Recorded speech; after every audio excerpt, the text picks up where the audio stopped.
Si je peux rebondir juste sur la question ESG.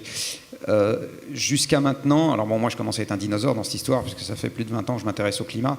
En fait, je vais l'appeler méprise. Le mot est un peu fort, mais j'y tiens. Une des méprises qu'on a eues avec l'ESG, c'est d'associer dans le même sac des choses qui dépendent essentiellement de notre volonté. Et si notre volonté n'est pas mise en œuvre, la société est peut-être moins sympa, mais ça ne l'empêche pas d'exister. Alors je vais mettre vraiment les pieds dans le plat. Les sujets d'égalité homme-femme, ça n'empêche pas les gens de survivre. Ça peut empêcher l'humanité de bien vivre, mais ça n'empêche pas, parce que pendant très longtemps, on a survécu avec ça. Bon. Le fait d'avoir une excursion climatique qui réchauffe la température planétaire de 10 degrés en 2 siècles, c'est un sujet de survie. Ce n'est pas un sujet de bien vivre. Bon. Et en fait, on a depuis longtemps dans l'ESG mis ensemble des choses qui sont très bien si on arrive à les faire, mais qui dépendent essentiellement de notre volonté, avec des choses qui sont très bien si on arrive à les anticiper, mais il y a de toute façon une voiture balai qui va nous rattraper si on ne le fait pas délibérément, ce qui est très différent en termes de nature d'obstacle. En particulier en ce qui concerne le climat, tout le monde pense que ça dépend de notre volonté d'agir ou de ne pas agir, et que si on n'agit pas, finalement, il n'y a pas d'autre sanction que d'avoir l'investisseur à taper qu'une petite décote, etc. Bon, enfin, il y a tellement d'argent à placer, de toute façon, il va bien falloir le placer quelque part.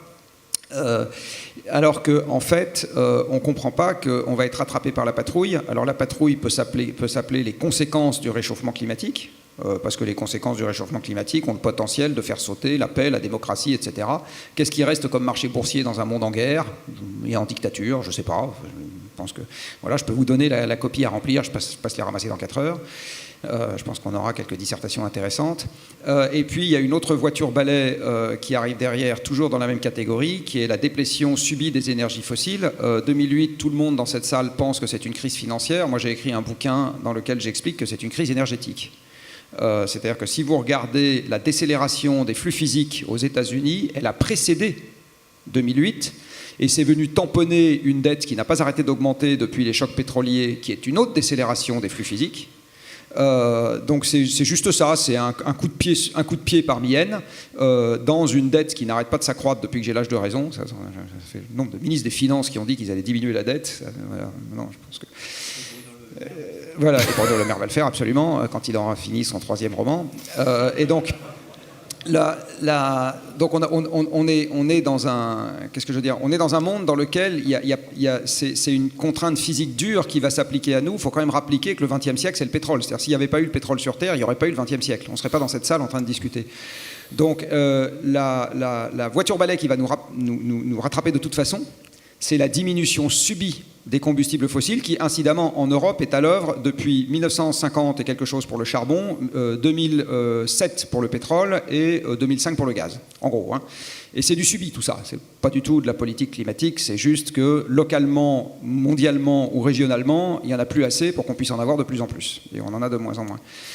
Alors, évidemment, vous, dans cette salle, vous vous en rendez pas compte parce que votre terrain de jeu est mondial.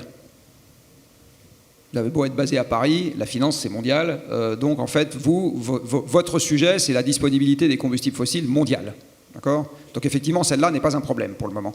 Mais la personne qui va venir faire le ménage ici demain matin, elle, son problème c'est la disponibilité régionale et locale des combustibles fossiles, et là-dessus on a déjà un stress.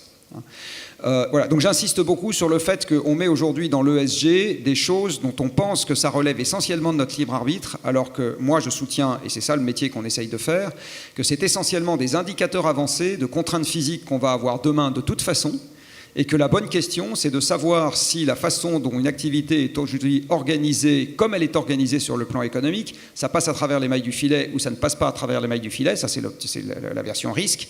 Et par ailleurs, est-ce que cette activité est vue comme étant socialement utile, ce qui est une façon de passer à travers les mailles du filet, hein. C'est-à-dire est-ce qu'elle est contributive ou pas à une réorientation de l'économie, entre guillemets, dans la bonne direction, c'est-à-dire une économie qui s'éloigne des limites physiques. Et ça c'est plutôt la vision impact, on va dire. Et ces deux visions-là, ça n'est rien d'autre que de l'analyse stratégique pour moi. C'est pas du tout un nice to have à mettre dans un coin. C'est bien ça mon point. Et aujourd'hui, on est encore beaucoup trop près de la commodité, qu'on achète pour se débarrasser d'un truc qu'il faut absolument faire, et encore trop loin de l'analyse stratégique, qui est le truc qu'il faut faire à partir de ces contraintes-là.